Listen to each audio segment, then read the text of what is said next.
አትወንሽ ትይል እንደ ጀግና ስራርቶሽ አልነበረም? የአረብኛ ዘራሽ እንዴ? እንዴት ነው የሚያደርግሽ? ከየት ያመጣሽው ድፍረት ነው? ትሰማለህ በኃይሉ፣ ለሰላም ቃል ያንቺ ልጅ አይደለችም ብዬ እነግራታለሁ። ከቃል ጋር ተመሳጥራችሁ በተደጋጋሚ በመርዝ ልትገሏት እንደነበር እነግራታለሁ። ስትታይ ሰው ትመስላለህ፣ ግን የገዛ እህትህን ለመግደል የምታቅድ ተራ ሰው ነህ። እሺ ልጇ ያልሆነችን ሴት አምጥታ ዜና ልንገርሽ፣ እናቴ እኮ መጣች። በእሱ አስፈራርተው ነበር ከስራ ላይ ያባረሩኝ የነበረው። እኔ ምን አገባኝ? ያንቺ እናት መጣች አልመጣች እኔ ጋር የሚፈይደው ነገር አለ? ቆይ ስፈልጊ የምትሄጂበት ወይ ደግሞ ስፈልጊ የምትመጭበት ይሄ አረቄ ቤት መሰለሽ እንዴ? አንዴ ወጣሽ አይደል እንዴ? ቆይ ምን አቦሽ ልታረጊ ተመለሽ? እትዬ እኮ ፈቅዳልኝ ነው። ምን አታደርገውም?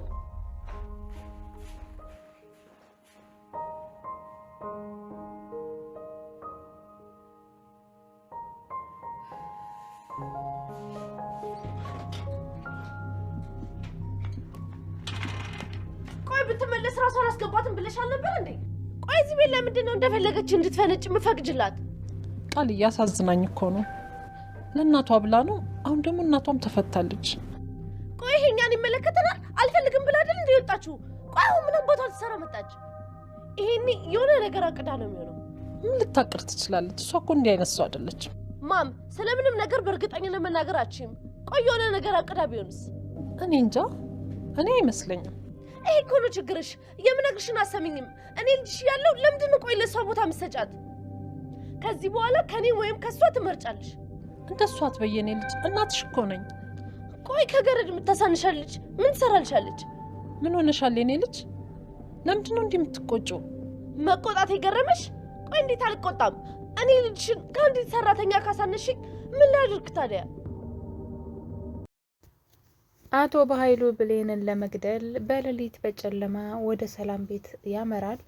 እንግዲህ ለዚህ ነገርም ተባባሪ የሆነችው ቃል ናት። ሌሊት ላይ ቃል ትነሳና በሩን ትከፍትላቸዋለች፣ የቤቱን መብራት ሁሉ በማጥፋት ማለት ነው። እንግዲህ በዚህ ሰዓት ሰላም ወይ ተኝታለች፣ ያለዛ ግን ደግሞ ወንድምሽ የሆነ አደጋ ደርሶባታል ተብላ ከቤት ወጥታ ሄዳ ነበረ። እንግዲህ ሰውየው ብሌንን መግደል ይፈልጋል። ሚስጥሩ ሁሉ እንዳወቀችበት ስላወቀ ነው። ነገር ግን ብሌን ለሱ በጣም ባለውለታው ነበረች። ስላላወቀ ነው እንጂ። ሰላም እንዴት ናችሁልኝ?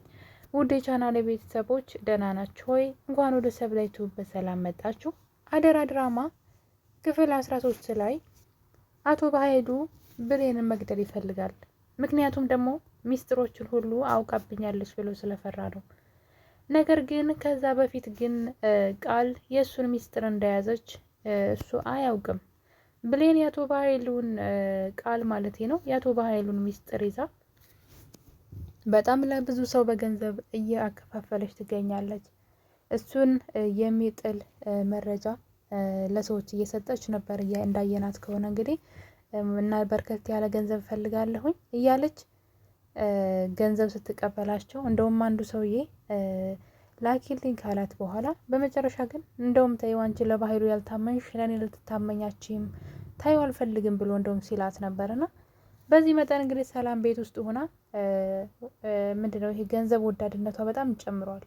በነገራችን ላይ አቶ በኃይሉ ቃልን ሲመርጣት ለዚህ ስራ በጣም ስግብግብና ገንዘብ የምትወድ ለሰው የማትራራ ጨካኝ ልጅ ትሁን ብሎ ነበር።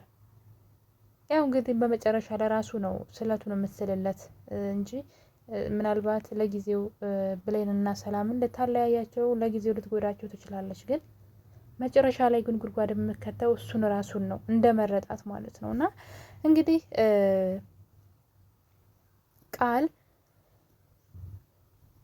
ብሌን ከቤት ከወጣች በኋላ እናትየዋ ወደ ክላሷ በመሄድ እባክሽ ብሌንን መልሻት እምቢ ብላኝ እየሄደች ነው ስትላት ቃል በጣም ደስ አላት። እንዴ እኔስ የምፈልገው ይሄን አይደል እንዴ ለምንድን ነው መመልሳት በማለት አይ እሷ ካልፈለገች ተያት እናቴ ሌላ ሰራተኛ እናመጣለን ብላ ነገሩን እንዳትመልሳት ወደዛ ቤት ለማድረግ ብትሞክርም ሰላም ግን እባክሽ ልጄ ብላ ስትለምናት እያየን ነበረ።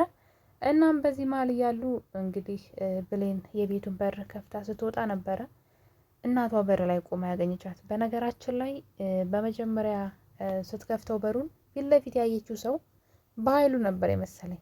ለምን መኪና በር ላይ ይጠብቅሻል።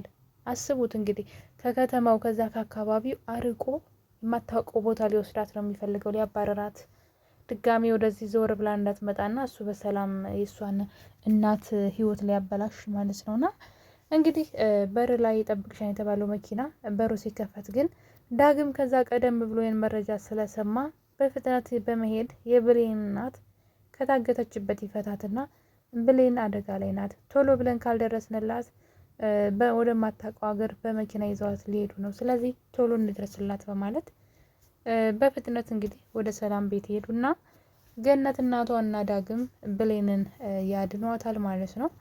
እናም ብሌን እንግዲህ ሰላምን ይቅርታ ጠይቃ ወደ ስራ ተመልሳ ነበረ። ይሄ ነገር ቃል በጣም አናዷታል። በእናቷ በጣም ተበሳጨች። ብሌን እዛ ቤት ስታያት ምን ትሰሪያለሽ አንቺ ሄደሻል ነበር ትላታለች። ብሌንም ቃልዬ ደስ የሚል ነገር ልንገርሽ አለቻት። እናቴ እኮ ተለቀቀች ስትላት ስለ አንቺ እናት እኔ ምን አገባኝ፣ እዚህ ቤት ምን ትሰሪያለሽ፣ ወጥተሽ የምትመለሽበት ይሄ እኮ መጠጥ ቤት አረቂ ቤት አይደለም እያለች እንግዲህ ክፉ ደጉ ክፉ ቃላቶችን ስትናገራት ነበረ።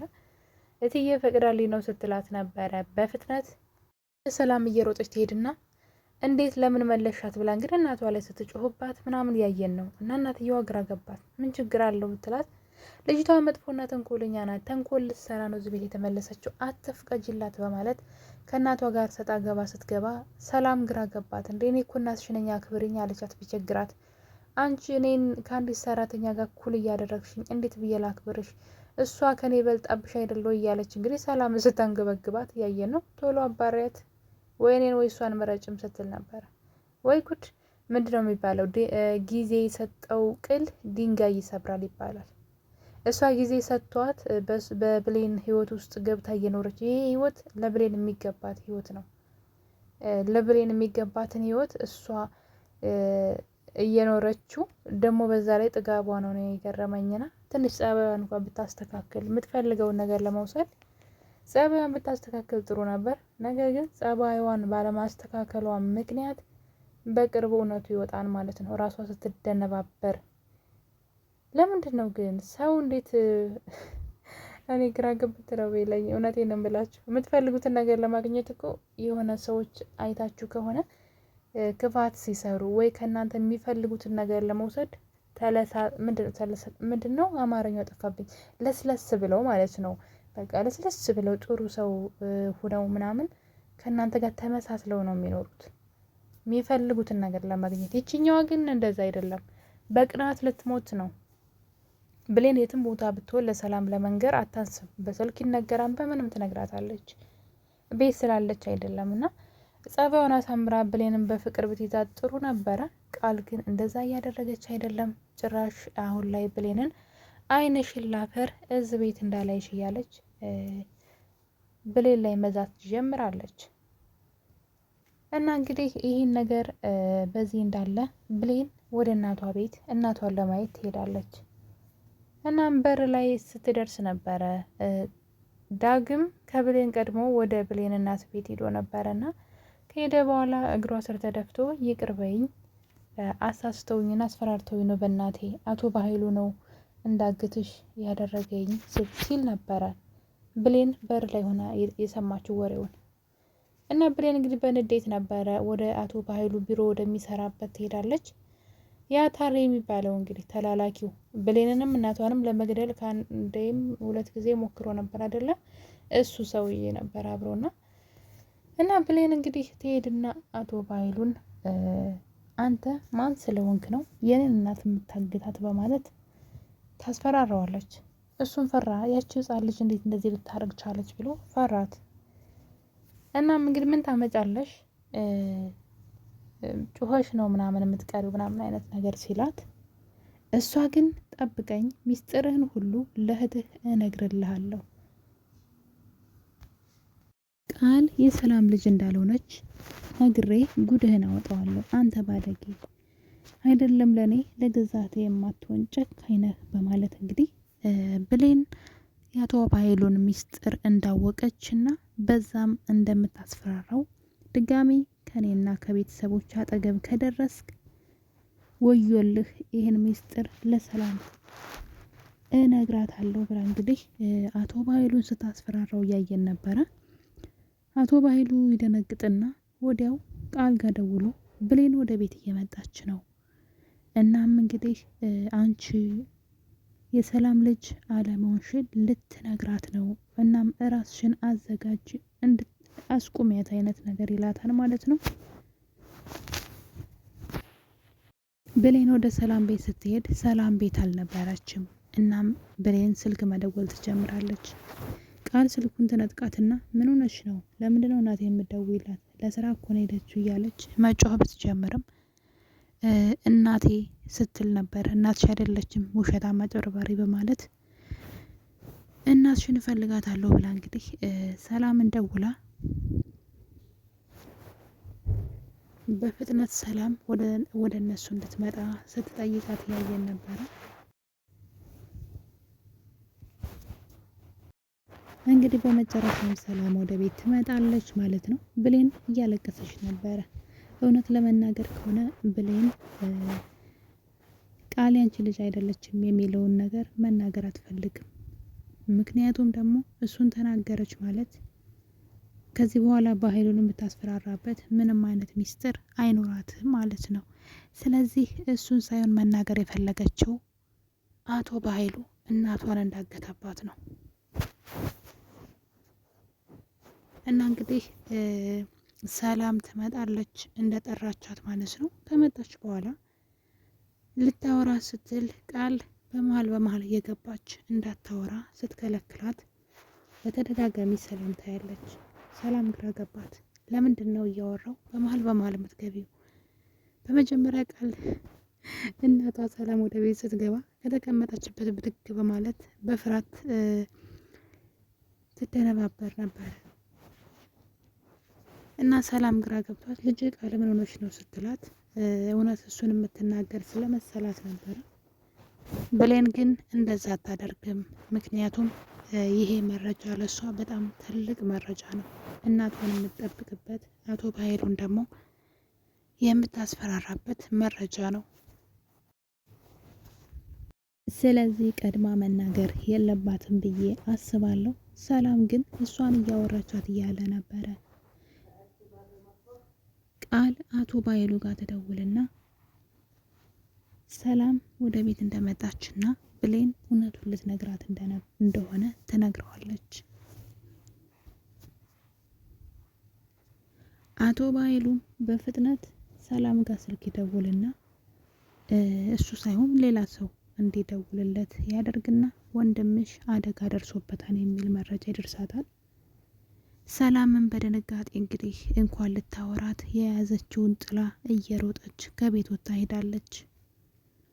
ስለዚህ የነገር ወጥመድ ነው፣ ሆን ተብሎ ነበረ። ሰላም ከቤት እንድትወጣ ስለተፈለገ ነው።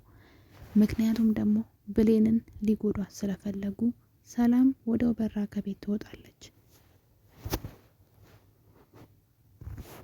ሰዓቱ መሽቶ ስለነበረ ቃል ደግሞ ሌሊት ላይ ትነሳና በሩን ትከፍታለች።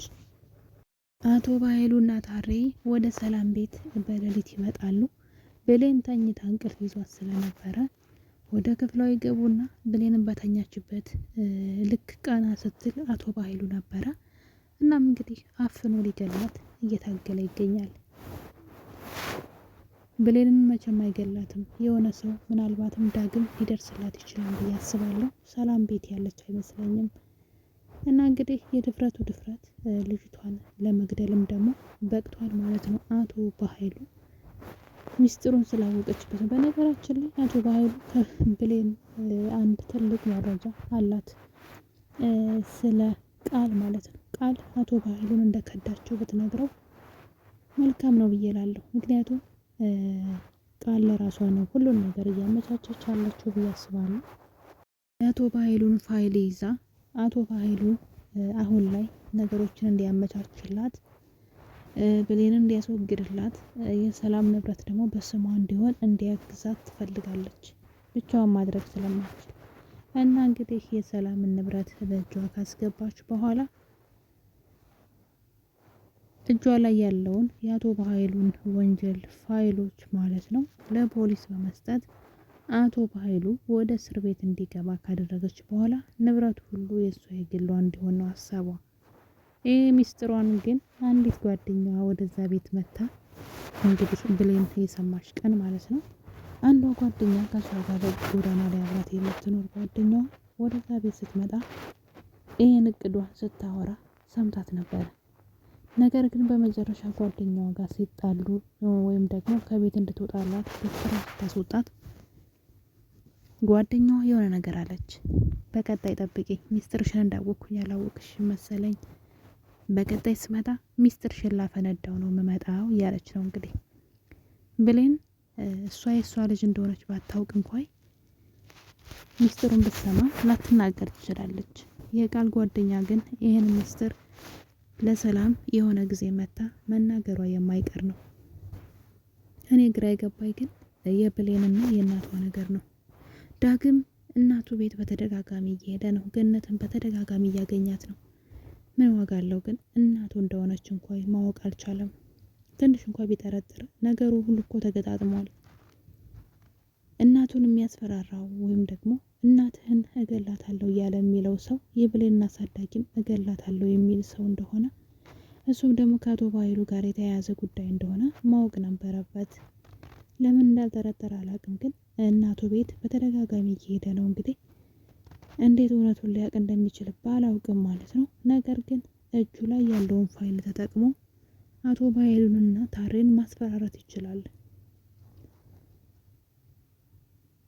አቶ በኃይሉ ያን ፋይል ይዤብሃለሁ፣ ለፖሊስ ሰጥብሃለሁ፣ ስለዚህ እናቴ የት እንዳለች ንገረኝ፣ ከእናቴ ጋር አገናኘኝ ብሎ ቢያፋጥጠው መልካም ነው ላለሁ።